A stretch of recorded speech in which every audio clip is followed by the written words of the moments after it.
여러분, 문을 열고 물건을 밀고 정말 평범한 일상이잖아요. 근데 바로 이런 일상 속에 세상을 움직이는 물리학이 숨어 있다면 어떨까요? 오늘은 우리 주변의 모든 움직임을 지배하는 이 보이지 않는 힘, 그 원리를 한번 제대로 파헤쳐 보겠습니다. 자, 그럼 아주 간단한 질문 하나로 시작해 볼까요? 왜 문손잡이는 항상 문 경첩에서 제일 먼 곳에 달려 있을까요? 이게 그냥 우연일까요? 아니면 여기에도 뭔가 똑똑한 이유가 숨어 있는 걸까요? 오늘 이 이야기 끝까지 들으시면 여러분은 이 질문에 아주 명쾌하게 답할 수 있게 될 겁니다. 이 질문의 답을 찾기 위해서 우리가 4단계의 여정을 한번 떠나보려고 합니다. 우선 움직임의 시작인 힘과 알짜 힘에서 출발할 거고요.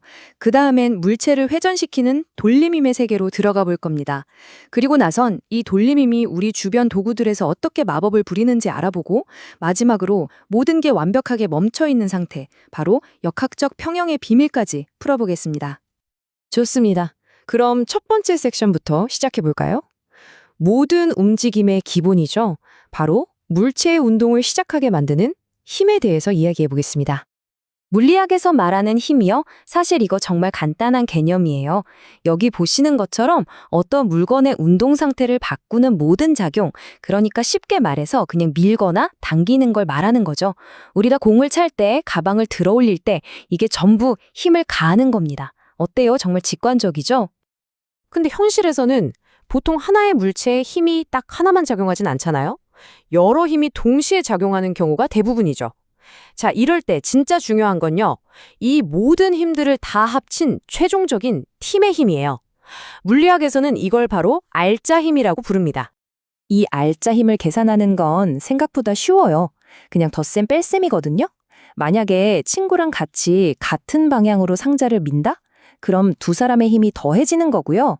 반대로 줄다리기처럼 서로 반대 방향으로 당기면 당연히 더 센 쪽 힘에서 약한 쪽 힘을 뺀 만큼만 남겠죠. 방향은요? 당연히 힘이 더 센 쪽으로 결정되고요. 자, 그럼 이 알짜 힘이 도대체 왜 그렇게 중요할까요?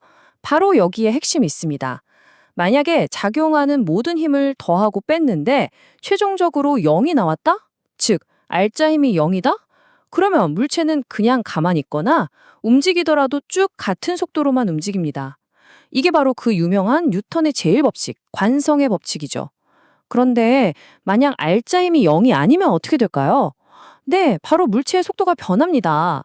더 빨라지거나 느려지거나 아니면 방향을 휙 틀거나요. 이게 뉴턴의 제2법칙입니다.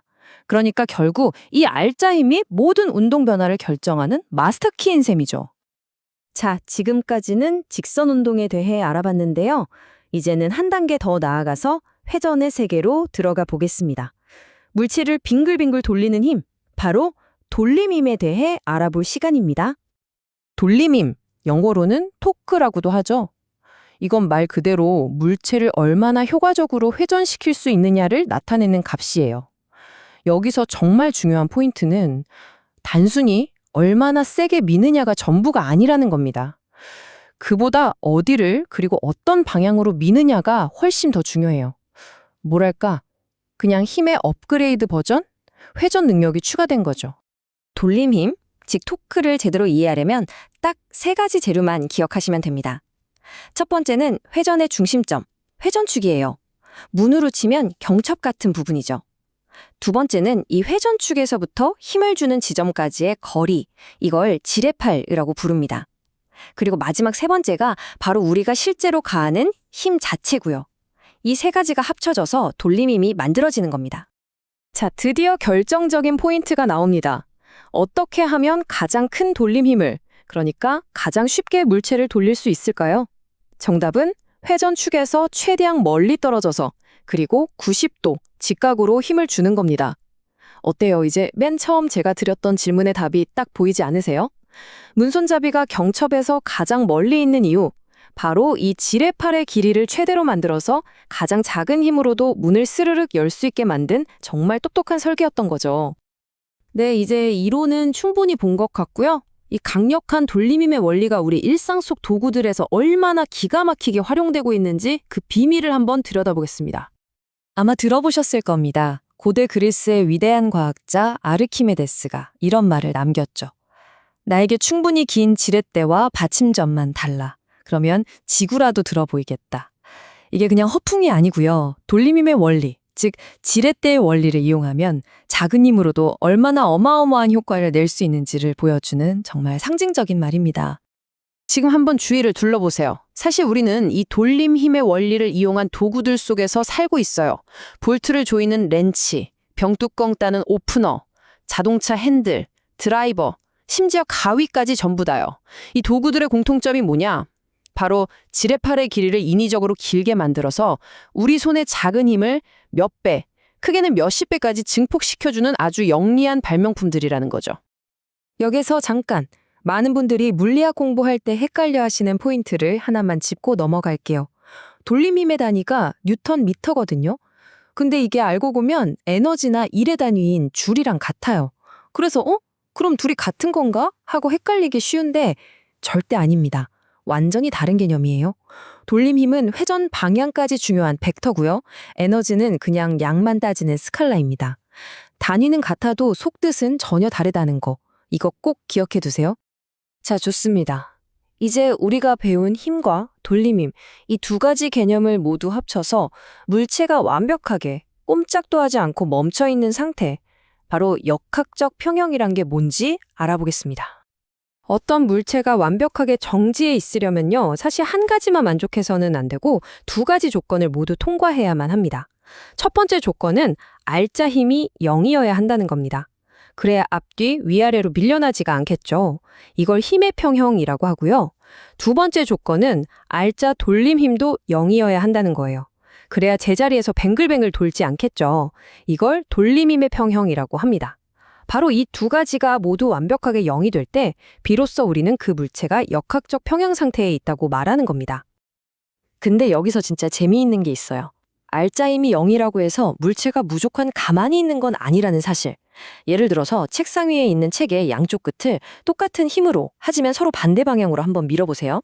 왼쪽으로는 밀고 오른쪽으로는 당기고. 자, 이러면 알짜 힘은 분명 0이거든요. 근데 책이 어떻게 되죠? 제자리에서 뱅글뱅글 돌기 시작하죠. 왜냐? 힘의 평형은 맞았지만 돌림힘의 평형은 깨졌기 때문입니다. 이 역학적 평형의 원리는 절말 거대한 건축물부터 우리 몸짓 하나하나까지 다 적용됩니다. 저기 공사장에 있는 높은 타워 크레인 한번 보세요. 무거운 자재를 드는 쪽 반대편에 엄청나게 무거운 콘크리트 덩어리가 달려있죠? 그게 바로 양쪽의 돌림힘을 똑같이 맞춰서 균형을 잡는 거예요. 또 레슬링 선수들이 왜 그렇게 자세를 낮추고 다리를 넓게 벌릴까요? 그것도 상대방이 나를 돌려서 넘어뜨리려는 그 돌림힘에 저항하기 위해서 안정성을 최대로 높이는 본능적인 전략인 셈입니다. 그래서 우리가 피라미드처럼 절대 무너지지 않는 안정적인 구조를 만들고 싶다? 그러면 핵심 비결은 딱 두 가지로 요약됩니다. 첫째, 무게중심은 최대한 낮게. 둘째, 바닥에 닿는 면적은 최대한 넓게. 이 두 가지만 기억하시면 됩니다. 자, 이제 오늘 이야기의 마지막인데요. 아주 흥미로운 질문 하나를 던져보면서 마무리해볼까 합니다. 사실 우리 사람들, 팔은요, 물리학적으로만 보면 굉장히 비효율적인 지뢰 구조입니다. 힘의 이득을 보는 게 아니라 오히려 손해를 보는 구조란 말이죠. 그렇다면 진화는 왜 우리에게 이런 손해보는 팔을 줬을까요? 우리는 힘을 잃는 대신 과연 무엇을 얻었을까요? 정답은 바로 속도와 움직임의 범위입니다. 정말 놀랍지 않나요? 우리 몸은 강한 힘을 내는 건 좀 포기하는 대신에 팔에 있는 근육이 아주 조금만 수축해도 손끝은 훨씬 더 멀리 그리고 훨씬 더 빠르게 움직일 수 있도록 설계된 거예요. 한번 상상해 보세요. 야구 선수가 공을 던지는 그 빠른 동작, 날아오는 벌레를 순간적으로 낚아채는 움직임, 이게 다 가능한 이유가 바로 힘을 희생해서 빠른 속도라는 엄청난 선물을 얻었기 때문입니다. 결국 우리 몸 자체가 오늘 이야기한 이 모든 물리 원리가 담겨 있는 세상에서 가장 정교한 기계라고 할 수 있겠네요.